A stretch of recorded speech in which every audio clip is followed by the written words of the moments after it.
afternoon, ladies. So today our topic is going to be balancing womanhood, right? So what makes us women? Other than the physical differences that we all obviously know, every month our body goes through 4 cyclical phases, right? Can you all see me? Can you all hear me? Yes. Yeah? Okay, good. So it goes through 4 cyclical phases.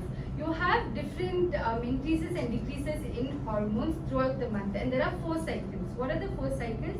The menstrual phase that you all know, the follicular phase, the luteal phase, and the ovulatory phase, right? So you have different energies in each of these phases and different moods in each of these phases. We will talk about what kind of diet you can follow in each phase to support your health at that time. So see, like we said, the menstrual phase. So during that time, have like nutrient dense food and iron containing food. For vegetarians, beetroot. For non-vegetarians, like meat also. Right? The follicular phase, days 5 to 15. This is a balanced diet. What exactly is a balanced diet? I'm not sure if you've all seen the plate where you have a quarter protein, quarter carbohydrate, and half vegetables. And you can include dairy, like a cup of milk or so, right? That is a balanced diet. And then in the luteal phase, along with the balanced diet that you are following in days 5 to 15 during the follicular phase, you can also add cruciferous vegetables like broccoli, spinach, antioxidant-rich berries, more protein and little more fiber. It was quarter, it was half, have like a little more of like protein and fiber. Carbohydrates you can reduce during the luteal phase. And then the premenstrual phase, which is days 21 to 28, you can have magnesium-rich food. One of the magnesium-rich food that is very easily available in South India is gingerly oil, and I will talk about that in the following slides. And yeah, magnesium-rich foods are now coming into into sight in the Western world, where they're like, oh, increase, like take supplements, take magnesium supplements, 220 grams, milligrams per day, and all of that. That reduces your migraines and reduces your premenstrual cramps. But we will talk about how it is there in our own food during over the course of this speech, right? So now what is the problem areas that we are going to address today? Breast health, endometriosis, menstrual disorders, PCOD, vaginal health, and cervical cancer. Okay, so breast health, right?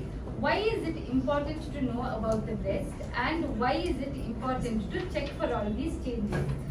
What happens is, any kind of cancer, if you catch it earlier, you can treat it better. That is a fact that all of us know. Do we all agree? Yes. Right? You catch it earlier, you can treat it better. So, what are the early signs that happen for breast cancer? Like, what can you know? Right? Discharge from nipples. And in case like if you put your hands behind your head and just raise your hands and look at your breast in the mirror, in case there's like an orange peel like appearance on your skin, the dimpling of the skin, in case that is there, that is also one sign. And then an inverted or retracted nipple, pain, swelling, itchiness, firmness or tenderness in one breast, which can also happen during your periods. Nobody is saying that it doesn't happen, but in case it is over a prolonged period of time, like 1 month, 2 months, and the swelling is not going down, it is hurting, it is enlarged, that time you should go get it checked, right? Warmth, burning, heaviness, enlargement of one breast, swollen lymph nodes under your collarbone or near your arm, right? Like it will be like a small swelling, any kind of different swelling that you see. So how can you prevent, right?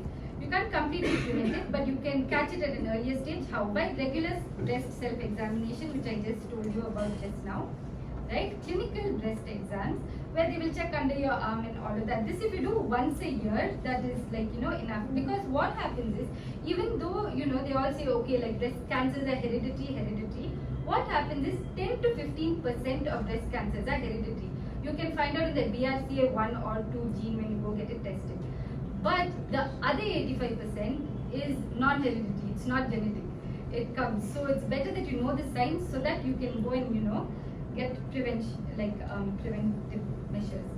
So mammogram, I'm sure you all have heard of it. It's a little bit uncomfortable, but you can do it like once in 3 years or so. Once it's done, once there are none of these signs during your regular breast self-examination, then you don't need to do it too often, but still, once in 5 years is a good time to do it. Okay, and of course avoid smoking. Smoking getting worse, so it's better to avoid smoking. Okay, so the next is endometriosis. So the picture that is here, right, this is your uterus that is in your body, right? This is your uterus, it's extremely small, and then that's the fallopian tube, and those are the ovaries. See, so whichever tissue, whenever it is where it's supposed to be, you will be fine. Like say your skin has epithelium, right? And inside your cheek, it is a different kind of tissue, that is buccal mucosa. If you have your cheek tissue on your hand, you are going to go to the doctor to check, right? So this is the same thing. Sorry. Okay. So what happens is, this is endometrial tissue, right? This is supposed to be inside the endometrium, which is inside your uterus. When this endometrial tissue was on top of the uterus, on your fallopian tubes, or on the ovaries, it causes endometriosis. So what are the symptoms of endometriosis? Increased period pain, right? Like extreme period pain. And your digestion is like, if anybody faces the indigestion when you have your periods, right? Like, that could be slightly due to either like the first minimal stage endometriosis where your tissues go differently, or there are also indigestion related to periods in general, but that could be because of your hormone imbalance. But in endometriosis, it is one of the symptoms, okay? And then now the second stage is a mild stage, where it can get placed deeper at like one site. This endometrial tissue at one particular site, if it's a little deeper, then it is the second stage. Third stage is moderate. It is still inside, it goes beyond the pelvic cavity. So what is in the pelvic cavity? This uterus and all of this that you see is in the pelvic cavity, right? And your bladder. But then above that are all your intestines and all of that. If it goes and gets attached in different places, then it is stage 3, that is moderate. Now the fourth stage is severe. Like the endometriosis pain is like, I don't know if any of you know of the model Padma Lakshmi, UK top chef. Yeah, she used to have endometriosis, and the period pain is extreme. Like, it is a lot. And the thing is, whenever you go to doctors those days, they used to be like, it's period pain, fine, it's okay, take medicine, take medicine. The thing is, it's very debilitating for them. Like, they have to lie down, they have to get like IV, like medicines and all of that. So why let it go to that stage, which is severe? So what happens is, you have deep implants, cysts and adhesions. So when you're younger and you have these intense like period pains, it's always better to go get checked, because when these adhesions happen, then it becomes, it leads to infertility later. Because, okay, so what is an adhesion? So say you get a cut on your skin, right? You have that healing tissue that comes, that maroon colored tissue. Yeah, it comes and then it gets healed. But like this in endometriosis, if you keep getting it again and again and again, the tissue is going to become really tough, right? Though that is what is called adhesions, and you want to prevent that, so it's better to get checked earlier. So if you can, help yourselves, that's why this magnesium helps with this, which is why the food supplement will really help with endometriosis, right? Okay. So these are the signs and symptoms. Sharp, deep pain during like ovulation, sexual intercourse, bowel movements. You will also have constipation, heavy painful periods, bleeding, indigestion. Infertility is the later stage. Sciatica during menstruation is that increased pain where they can't get up from the bed and it's like really painful, and lots of fatigue. Okay. So these are the risk factors of endometriosis. Difficulty in giving birth, heavy menstrual cycles that last more than 7 days, going through menopause at an older age, and higher levels of estrogen in your body. What happens with the changed diet is the levels of estrogen will change. That is why you have the higher risk for endometriosis. Okay. Next, polycystic ovarian disease. How many of you here have heard of polycystic ovarian disease? Yeah. So as you can see, on that side is the normal ovary. So all girls are born with all the eggs that they need in a lifetime, like 2 million eggs. Like all female babies are born with 2 million eggs when they are born, right? And then what happens when they reach menstruation is it becomes like 200,000 or so. So now every menstrual cycle, one egg is released. Okay, so it goes through this primordial follicle, primary follicle, secondary follicle, and it becomes a mature follicle, right? Which goes through ovulation, and then after that comes, and then after that, if it is what do you call it? you either become pregnant or you get your periods. Whereas in a polycystic ovarian disease, this primordial follicle, primary follicle, and then you get an immature, the development stops. So you have multiple immature follicles, which on ultrasound looks like a polycystic ovary. But they're not cysts and they're not like filled with fluid or something like that. Yeah?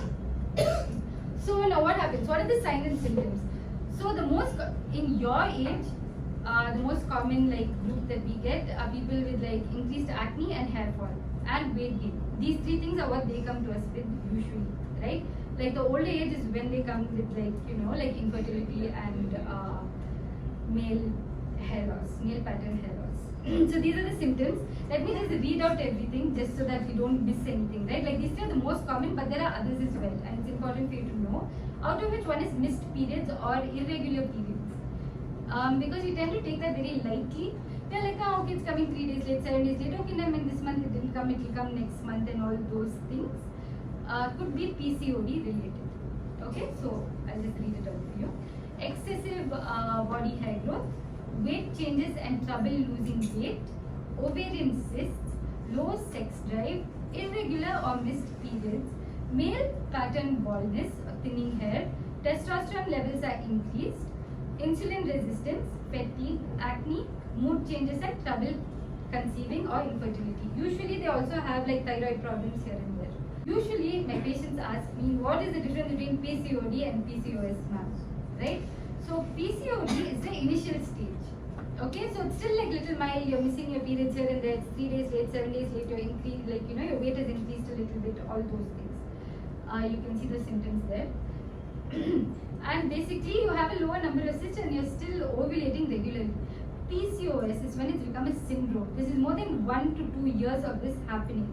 Now it's like a habit. You know, every day you eat at 2 o'clock, it becomes a habit for you. Like that PCOS, now PCOD has become a habit, it's become PCOS. This is how your body functions. Even if you do the minimal changes, like say walking, diet and all of that, that usually helps. In PCOD that helps, that is more than enough, you don't need to take any medicines. Like, you know, maintain your weight and go walking, eat properly. But in PCOS, you need to start with medication. Yeah? And usually people with PCOS will have only 8 periods in a year because of the irregularities. It will become regular with the medicines, of course, but yeah, taking history, that's what happens. Okay, so how can you prevent it? By maintaining a healthy weight, right? Following a balanced diet. If you all have not seen the balanced diet photograph, I don't think I put it here, but it is the half plate vegetables, carbohydrates, protein. Make sure you get your protein because that's what keeps you full. In case you don't have enough protein, that is when you go looking for sugary snacks and like other things, right? Yeah.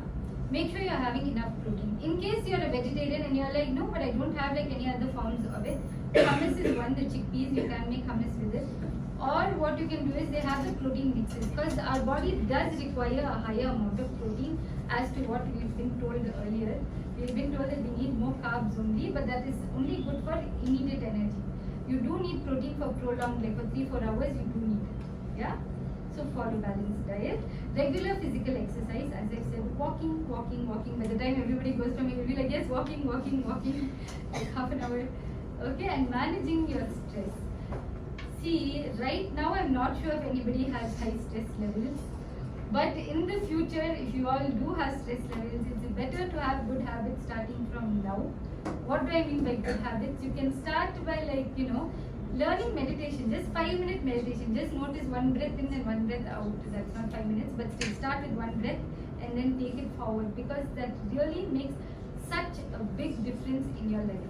Because stress, like we're not talking about stress today, but otherwise stress already causes like one cortisol, which is the stress hormone, which causes all your good hormones to go down and your like agitated hormones to come up a little bit, and that messes up your entire cycle that we were talking about earlier, right? Like females, and for us we're very cycle sensitive and hormone sensitive, so might as well keep it at a good like pace the entire time.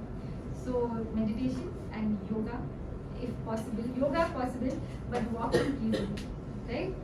Avoid smoking and alcohol, obviously, and get regular checkups. See, if you get your checkups once a year, you're good to go. And usually, once you guys start working corporate checkups, they always have once a year. It's always good to know where you are standing, just for that purpose. Okay, So the next is vaginal health. So when we talk about vaginal health, what is the first thing? Everybody comes to the clinic saying discharge, discharge, discharge. So it is very important to know which is healthy discharge and for which discharge should you not immediately, but go to the doctor because it's important, right? Clear discharge is fine and white discharge is fine if there is no itching and burning, okay? If there is itching and burning, whichever color it is, which lasts for more than 3 days, do get it checked, okay? Now the basic things of vaginal health, how do you maintain? First of all, loose clothing as much as possible in case you need to wear fitted panties, right? I would say please don't wear it for longer than 3 hours, just like if you need to wear something to go somewhere, that's about it. Other than that, please use cotton panties, that is the best. And also during the night, if you can remove your underwear, that is amazing because there's air circulation which prevents all unnecessary infections, okay? So here are the causes, but in case it's grey, pink, red, yellow or green, please get it checked by your gynecologist. Please do go to the clinic, get it checked. Yeah, be like, okay, fine. Because I did have a patient who waited for 2 months, even though there was a strong fishy odor and it was green and it was itching. Any itching that lasts more than 3 days, please go to your gynecologist. Even if you don't want to wait for 3 days, you want to go first day, please go on the first day. That's great. Yeah? So now what can you do to maintain your pH balance? Drink enough water, right? Even if you do need to use the bathroom, I understand that using the bathroom often is very uncomfortable. But once you start drinking more water, then your body also gets used to having more water and the AC and everything, then you'll start using the bathroom also a little lesser, your body gets used to it. But use the bathroom when you need to and drink enough water, okay? Engage in physical activity regularly. So people do ask me, okay, can I exercise during my period? Yes, you can. 30-minute walk. You don't have to go fast walking. Just go slow walking. But as long as you're moving, see, humans, what used to happen, say 100 years back, we were only standing, walking. Sitting was very rare. And even if we sat on the floor, basically. So our hip muscles really do need to move so that the blood flow there is active, right? That is when all your period pain and all of that will reduce as well. Okay? So that is very important. Then eat a healthy and balanced diet, right? Maintain good personal hygiene and use clean period care products. Okay, so what I want to say over here is, see, be very curious and observant about your period care products. In case you guys are using pads, please change it every once in 3 hours to 4 hours. Unless you're having very light flow, fine, then once in 6 hours. But first 2 to 3 days, please change every every 3 to 4 hours because that will really help with all the circulation and everything. Also, in case you find, because some people have come to me saying it is itchy, the vagina is itchy when they're using a particular pad. What you do is try changing a few pads and seeing. Just don't be okay, fine, I don't have any option, I need to go through this itchiness. Absolutely not. Nobody has to go through any kind of discomfort ever, right? In case something is uncomfortable, please talk about it, find out why you're feeling uncomfortable, find out what is happening, why is it itchy, why is it uncomfortable, and then you can make the necessary changes. And then you have menstrual cups as well. So menstrual cups, you need to make sure that the size is right? Then only it will be useful. And then after that, in case you find that the menstrual cup you are having allergies to, find a brand that works for you. And then if you're still finding it itchy, because many people come with okay, it's itchy. Because try using a different detergent, hypoallergenic detergent to wash the menstrual cup. Okay? And then of course avoid processed fatty and sugary food because that's just going to make inflammation worse, not for any reason. Because processed fatty and sugary food, say you already have inflammation, your inflammation will become worse. So in case something is already itchy, if you go and scratch it, it's just going to be even more painful and even more red, right? And avoid alcohol and smoking. Preventing infections. So are you facing vaginal infections? The first thing about vaginal infections are you having a vaginal infection or are you having a UTI? Okay, so in case your vagina is itchy and you are having you usually have discharge, it's a vaginal infection. Okay, if it is a UTI, when you are going to use the bathroom, that time it will be itchy afterwards. Okay, and that obviously that you just drink more water, have cranberry juice or something, drink lemon juice, and that will help. Initially, of course, if it's become worse, then you do have to go get it checked. And yeah, so now what and all can you avoid to prevent vaginal infections? Avoid hot baths, like too hot. Damp clothing, obviously, because fungus and everything grows in like a wet surface, so please do avoid damp clothing. A douche for cleansing. Many people have asked me about douches for cleansing. Just use regular water or warm water. The douches change the pH of the vagina, which makes it more susceptible to infections. So it is not at all necessary. Maximum if it is itching, you have a douche, you use it for 3 days, and if the itching still continues, please go to the doctor. Don't continue using the douche. Saying okay, it will become better, right? Tight fitting innerwear. Yes, so no tight fitting innerwear. Please loose cotton. That will really help. Scented feminine products. So if anybody wants to use a scented feminine product, it's because you think your vagina is not smelling okay. Why is this? Okay, usually the vaginal smell changes due to what you eat. Okay, you change your diet a little bit, you will notice that the vaginal smell also changes. Right, that is one. The second is, in case you want, please never use a scented feminine product ever for anything, for any reason, don't use it.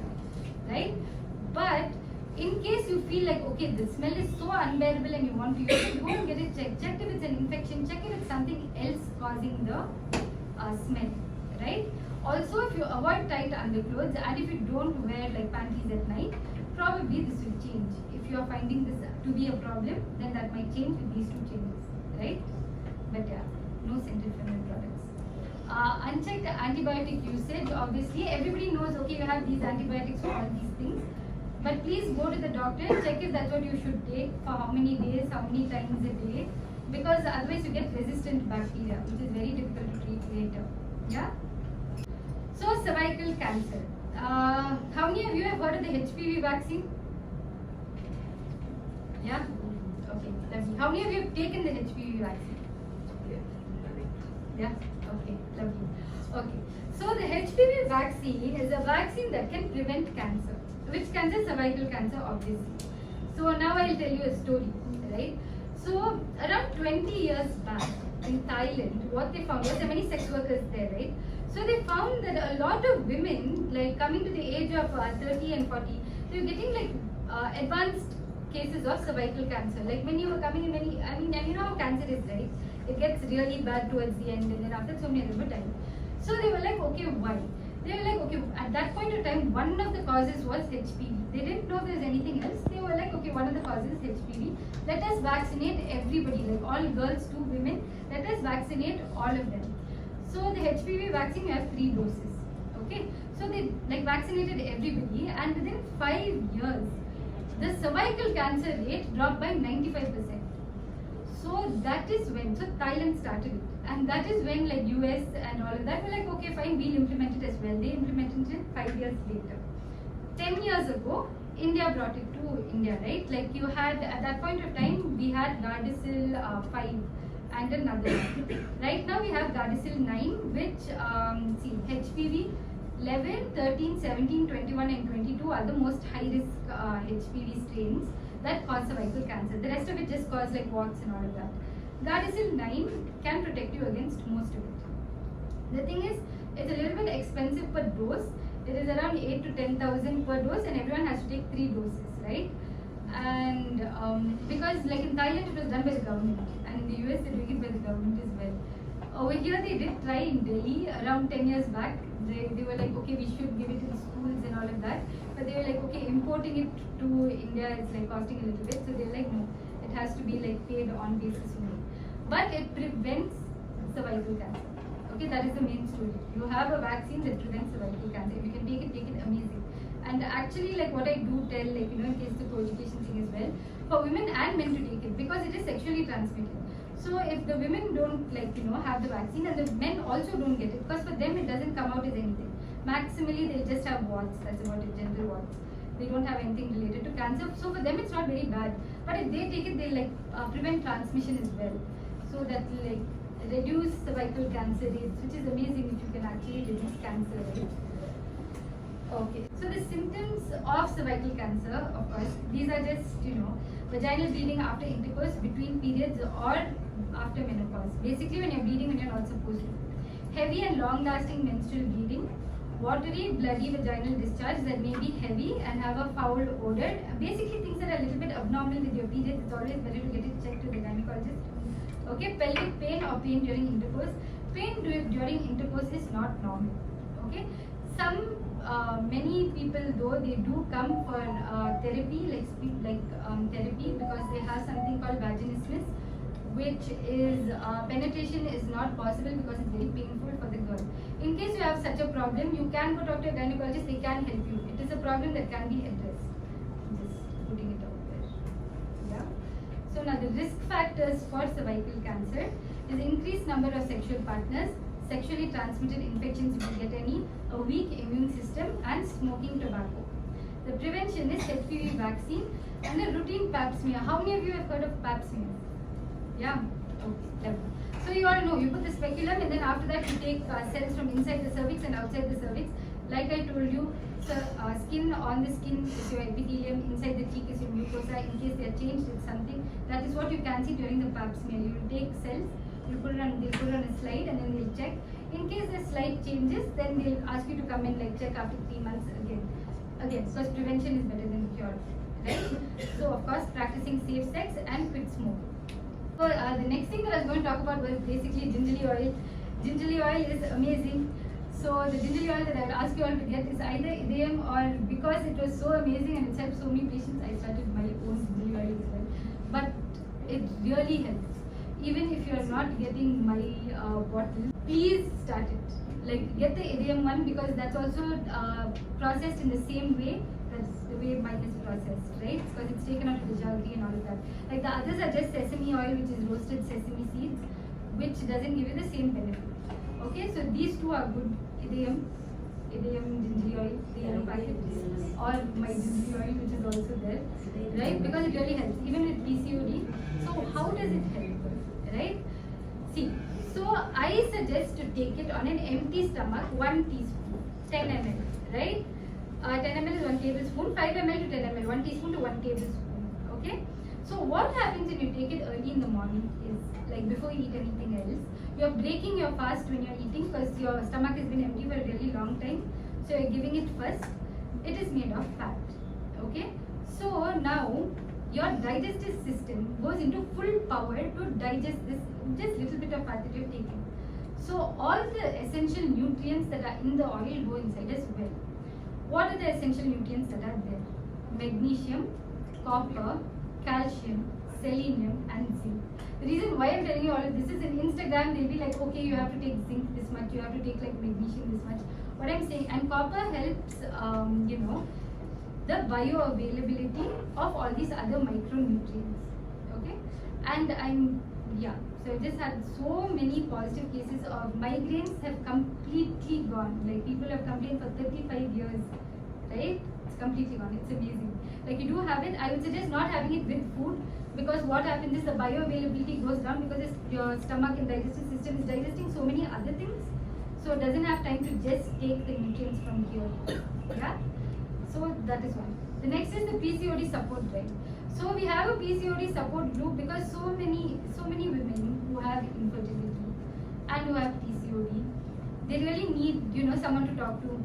Also weight gain at a particular age just before they're getting married and with acne and hair fall, they find it very the mood is very low. So a lot of them are there on the PCOD support drive. We kind of help them through it, tell them exercises or food, diet, what to do, how to help. Yeah. So please do join. You can contact me at all of these things: Instagram, YouTube, WhatsApp.